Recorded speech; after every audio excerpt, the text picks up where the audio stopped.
नमस्कार मंडळी, मी आपला हिमांशू बोबडे.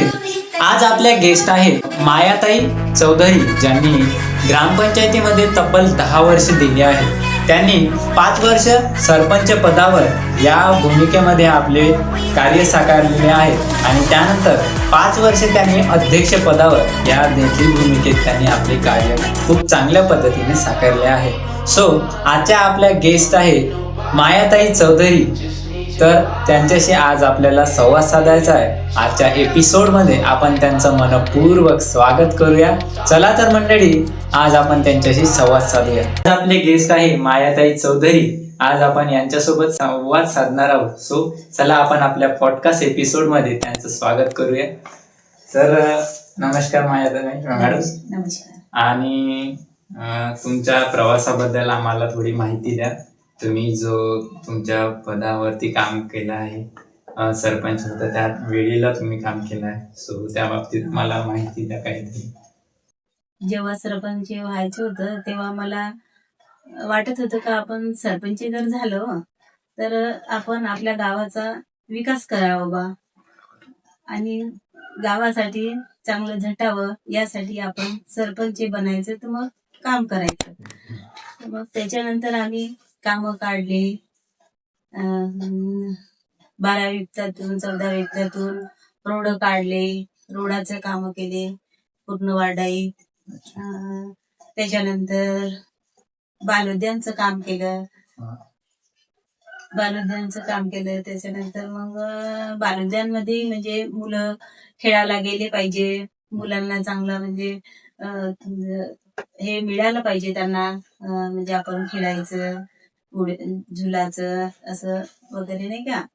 त्याच्यासाठी मग आम्ही बालोद्यान सुद्धा तयार केलं आहे. चाळ बांधली. आणि सरपंच पदावर पोहोचण्यासाठी तुम्हाला कोण अशी व्यक्ती आहे का ज्यांनी प्रेरित केलंय तुम्हाला की तुम्ही करू शकता? तसं आता एक व्यक्ती होते जे वारंवार घराकडे यायचे. तुमचे आरक्षण शीट आहे तर तुम्ही सरपंचासाठी राखीव शीट आहे तर तुम्ही राहा बा उभ्या, असं म्हणून जयस्वालजी येत होते घरी. कन्याला जयस्वालजी त्यांना म्हणजे प्रोत्साहित केलं. आणि त्याच्यानंतर मग गावकऱ्यांना सुद्धा मला चांगला प्रतिसाद दिला. चांगल्या प्रकारे मला निवडून दिलं. निवडून दिल्याच्या नंतर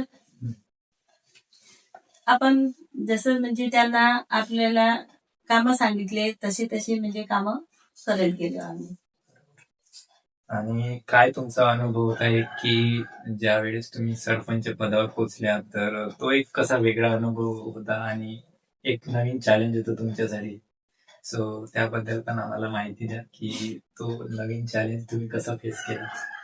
आता सुरुवातीला सरपंच व्हायचं म्हटलं तर थोडीशी भीती निर्माण राहत होती. बरोबर.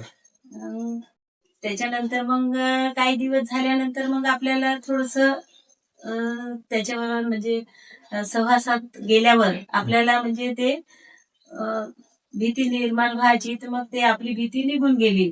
मग आपण साहेबापर्यंत किंवा ऑफिस पर्यंत गेलो तरी आपल्याला म्हणजे त्याचं भीतीचं म्हणजे निर्माण काही झाली नाही. तर मग आपण साहेबाला गेले तरी मग आपण कोणतं पत्र द्यायचं असलं तरी डायरेक्ट आपण साहेबाकडे द्यायचं. साहेब, आम्हाला हे काम करायचं आहे.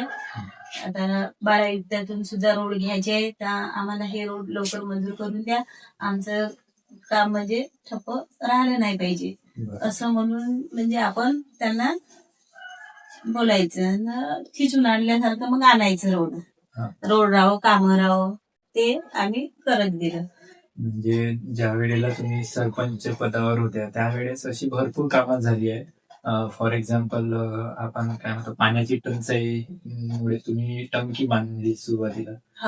त्यानंतर चाळी बांधल्या की एक महिला सक्षम व्हावी आणि महिलांनी स्वतःचा व्यवसाय तयार करावा किंवा स्वतःच्या व्यवसायाच्या माध्यमातून काहीतरी नवीन निर्माण करावं, त्यासाठी तुम्ही चाळी पण बांधल्या.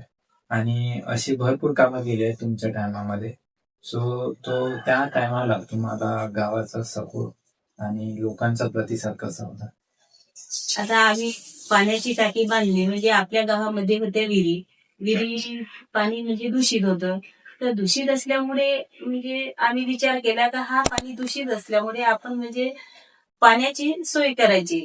मग आम्ही पाणी प्रोडक्ट होतं, मग तब्येती बिघडायच्या, म्हणजे दात वगैरे खराब व्हायचे त्या पाण्याने. मग आम्ही नाही का त्याच्यावर वेगळी घेऊन आम्ही मग हा जलस्वराज्य प्रकल्प आला.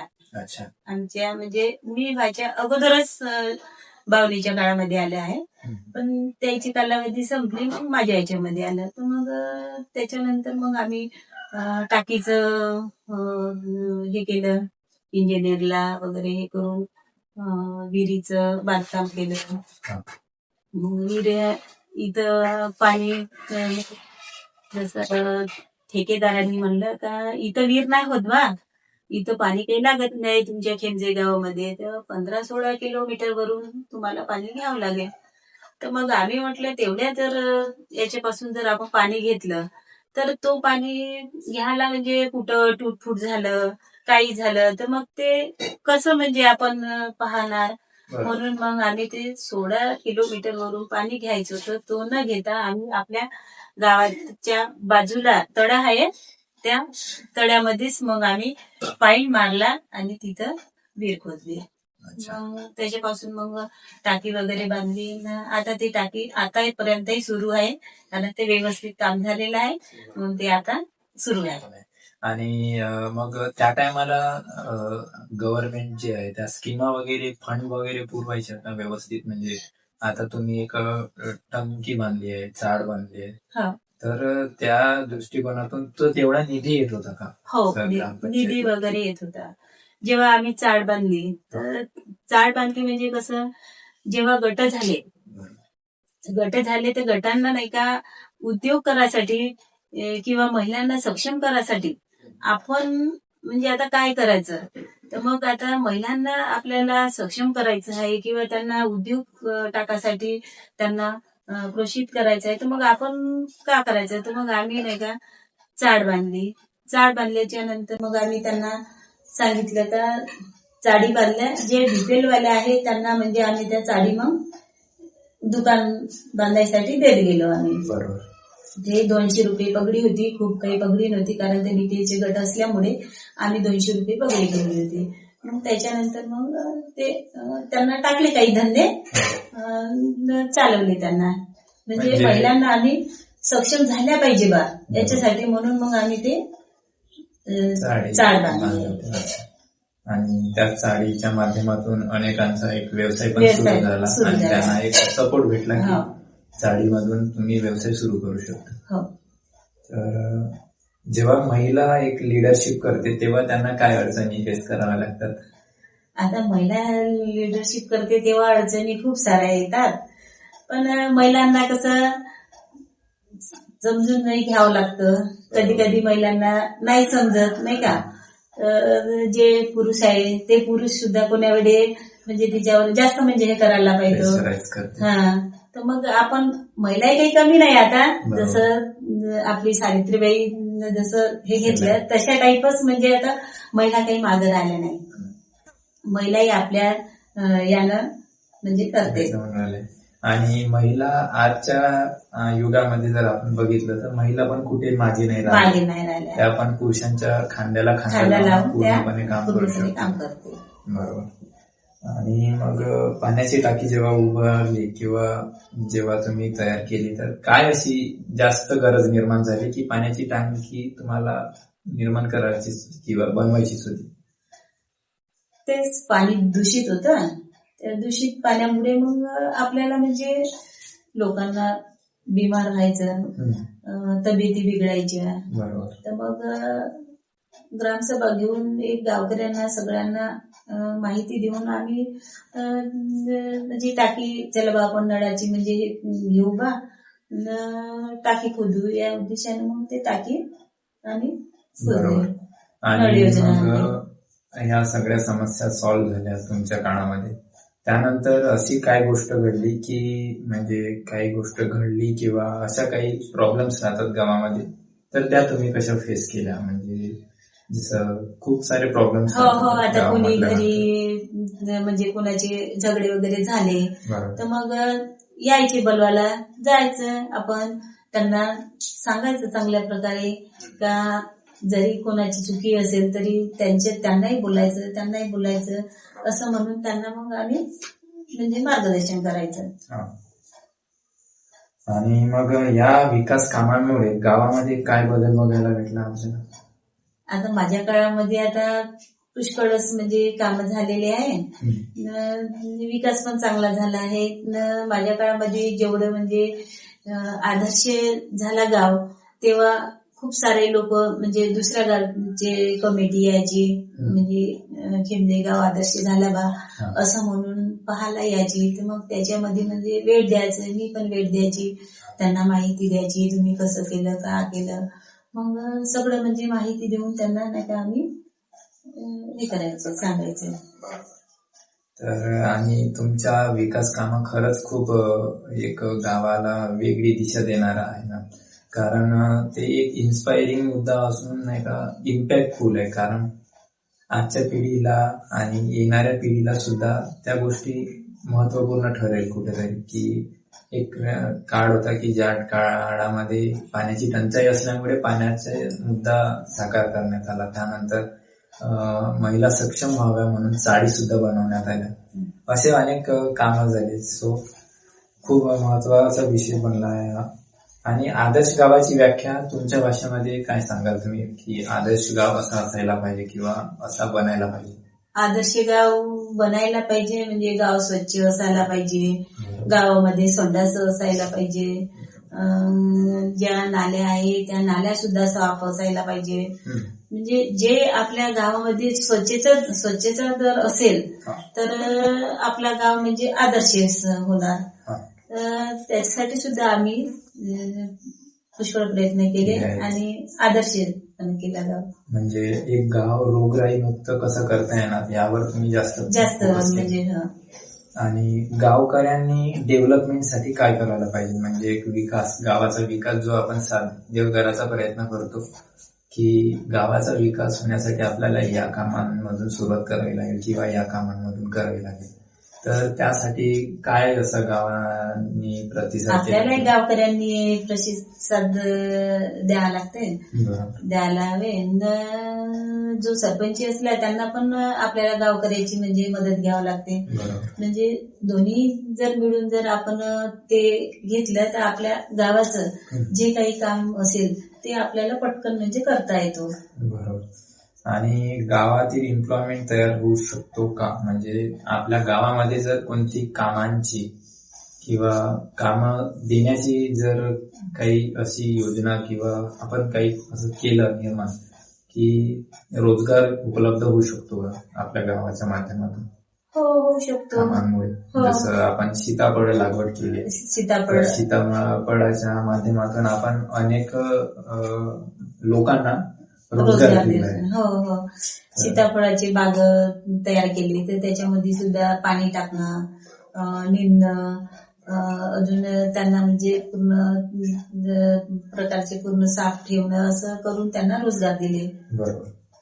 आणि आजच्या युथसाठी म्हणजे आजच्या नवीन पिढीसाठी तुम्ही काय सांगाल किंवा काय मेसेज द्याल, की आजच्या युगातले मुलं असे आहे की जास्त करून मोबाईल मध्येच टाइम, तर त्या दृष्टिकोनातून काय वाटते की त्यामधून त्यांना खरंच शिकायला पाहिजे ज्या महत्वाच्या गोष्टी आहेत त्या, की जे चाललंय ते मोबाईल हे चांगल्याच आहे, पण मुलं राहो का मुली राहो म्हणजे त्याचा म्हणजे गैरफायदा घेतात.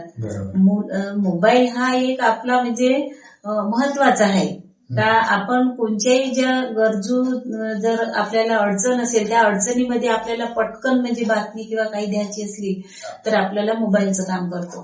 तर मग आपण त्या मोबाईलच्या याच्यातून तो न करता आपण वेगळ्या दिशेने जातो, कारण वेगळी दिशा पकडतो. तर मोबाईल हा चांगलाही आहे आणि वाईटही आहे, दोन्ही गोष्टी आहेत. आता जे महिला म्हटलं तर महिला ह्या एक सक्षम झालेल्या आहे. आता महिलाही काही पुरुषाला काही माग म्हणजे हे होत नाही, खांद्याला खांदा लावून महिला सुद्धा काम करतात. महिला पोलीसही होतात, खासदार आमदार सगळ्या याच्यामध्ये म्हणजे महिला आघाडीवर आहे. आता महिला काही मागं राहणार नाही. बरोबर. आणि महिला आज खरंच कोणत्याच गोष्टीमध्ये मागे नाही राहिल्या आणि नाहीच राहिल्या पाहिजे, कारण जेवढा अधिकार पुरुषाला तेवढाच महिलांना आहे. तर युथ साठी तुमचं विजन काय होतं, किंवा त्या टायमाला तुम्ही असं काय डिसाईड केलं होतं की ते पुढे जाऊन युथला कामी येणार किंवा खूप महत्वपूर्ण ठरणार, असा काही एखादा मुद्दा किंवा आठवण? मध्ये सुद्धा आता त्यांना असं चांगल्या याचा मार्ग धरायला पाहिजे. त्या आपण आपलं शिक्षण झाल्याच्या नंतर आपण आपल्या म्हणजे घर परपंचावर किंवा आपल्या गावामध्ये कसं वागायचं, कसं राहायचं आणि लोकांसोबत सुद्धा सहवास कसं ठेवायचं असं मुलांना म्हणजे कळायला पाहिजे. आता मुलं काय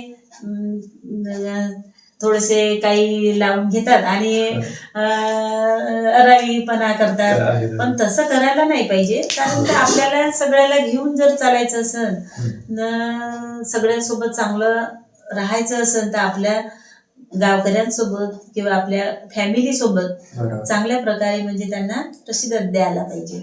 नुसतं मोबाईलच पाहायचं न राहायचं ह्या गोष्टी नाही, काही काही याच्यामध्ये पण आल्या पाहिजे. तर त्या खूप महत्वपूर्ण गोष्टी आहे की आजच्या पिढीने जेवढा मोबाईलचा चांगला उपयोग करता येतो तेवढा केला पाहिजे. वाईट गोष्टी टाळल्या पाहिजे किंवा त्या गोष्टींना अवॉइड केल्या पाहिजे पूर्णपणे, की या गोष्टी चुकीच्या आहेत आणि या करायलाच नाही पाहिजे. आणि एक चांगला सरपंच वर्सेस एक चांगला लीडर यामध्ये तुम्हाला काय फरक वाटतो? आता सरपंच म्हटलं तर आपल्या गाव लेवलवरचा राहतो, म्हणजे गावकऱ्यांचं आपल्याला ऐकावं लागतं आणि सरपंचाला गावाचं म्हणजे ऐकायला लागते. लीडर म्हटल्यानंतर लीडर तो काही झालं तरी मोठ्या लेवलचा झाला तो लीडर. आपलं त्या लिडरशिप मध्ये काही हे नाही होणार ना, आपलं गाव लेवलवरच होणार. बरोबर. तर लीडर काही म्हटलं तरी तो मोठ्या पदावर असल्यामुळे त्याला एक वेगळा दर्जा असते आणि सरपंच हा गाव पातळीवर असल्यामुळे त्याला एक वेगळा दर्जा असेल. सो एक आदर्श गावासाठी तुमचं काय ड्रीम होतं? आदर्श गावासाठीच म्हणजे आपलं गाव आदर्श झालं पाहिजे, आपल्या सगळ्या महिला सक्षम झाल्या पाहिजे, आपण महिला आपल्या म्हणजे पुरुषापर्यंत पोहोचल्या पाहिजे, पुरुषाला मागं टाकून महिलांनी समोर गेलं पाहिजे. हा एक उद्देश होता. आणि आपल्या गावामध्ये जे काही 25-26 गट आहे तर आपल्या गावाच्या गटातल्या महिला सुद्धा सक्षम असल्यामुळे चांगल्या प्रकारे गट सुद्धा चालवत आहे महिलांना. जे गटातून कोणी ट्रॅक्टर घेतले, कोणी हे मशिनी घेतल्या, तर त्या सुद्धा चांगल्या प्रकारे महिलाच्या याच्यातून उद्योग करत आहे आणि महिला सक्षम आहे आणि अजून झाल्या पाहिजे. भरपूर म्हणजे चांगल्या महिला गेल्या पाहिजे, कारण महिला पण खूप मागे राहिल्या. तर आजचा समाज असा आहे की खूप वेगळ्या पद्धतीने वेगळ्या नजरेनं बघतो. सो तो मुद्दा फार महत्वाचा आहे आणि एक वेगळा इम्पॅक्ट क्रिएट करणार आहे. तर आजच्या पिढीला एक असा नवीन संदेश काय द्याल तुम्ही की येणाऱ्या भविष्यामध्ये त्यांना खूप महत्वपूर्ण ठरेल? नवीन पिढीला आम्ही असं सांग की चांगल्याचा मार्ग पकडा आणि वाईटाचा मार्ग सोडा. तुम्ही जर चांगल्या मार्गाने जर तुम्ही लागाल तर चांगल्या म्हणजे पदावर म्हणा वेगवेगळ्या पातळीवर म्हणजे जाऊ शकाल बा. जर आपण चांगला जर मार्ग पकडला तर चांगल्याच मार्गाचं हे लागतो, नाहीतर आपण वाईट जर मार्ग पकडला तर मग वाईट मार्गावरच जातो आपण.